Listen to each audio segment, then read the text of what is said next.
চট্টগ্রাম 12 পটিয়া আসনের বাংলাদেশ জাতীয়তাবাদী দল বিএনপি মনোনীত ধানের শীষ প্রতীকের প্রার্থী এনামুল হক এনামের সমর্থনে পটিয়া উপজেলার কচুয়া ইউনিয়নের 5 নং ওয়ার্ডে গণসংযোগ ও লিফলেট বিতরণ কর্মসূচি অনুষ্ঠিত হয়েছে।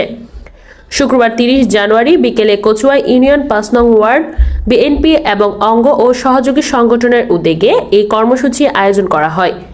গণসংযোগকালে নেতাকর্মীরা ভোটারদের সঙ্গে কুশল বিনিময় করেন এবং ধানের শীষ প্রতীকে ভোট দেওয়ার আহ্বান জানান।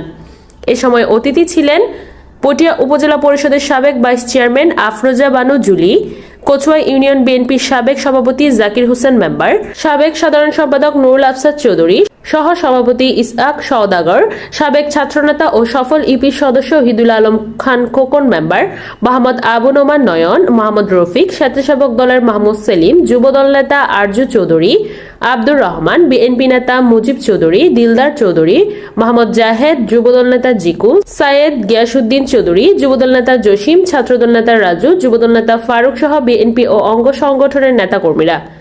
এলাকার গণ্যমান্য ব্যক্তিদের মধ্যে উপস্থিত ছিলেন শাহজাহান চৌধুরী, ফারুক চৌধুরী, যুবদল নেতা রনি, বিএনপি নেতা সিরাজ, মোহাম্মদ মাহবুব, যুবদল নেতা কাইসার চৌধুরী, বিএনপি নেতা সাইফুল ইসলাম, শাহেদ চৌধুরী, হেলাল, মামুন, ইসিয়াক প্রমুখ। গণসংযোগ শেষে নেতাকর্মীরা বলেন, আসন্ন জাতীয় সংসদ নির্বাচন শুধু একটি ভোট নয়, এটি আমাদের ভবিষ্যৎ নির্ধারণের নির্বাচন। দীর্ঘদিন ধরে পটিয়া উন্নয়ন থেকে বঞ্চিত হয়েছে। এবার সময় এসেছে যোগ্য নেতৃত্বের মাধ্যমে পটিয়াকে নতুনভাবে এগিয়ে নেওয়ার। জনগণের অধিকার ও গণতন্ত্র পুনরুদ্ধারে ধানের শীষের বিজয়ের কোনো বিকল্প নেই।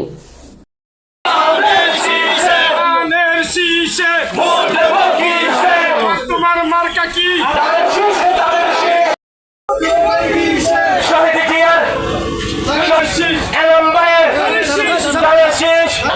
শহীদ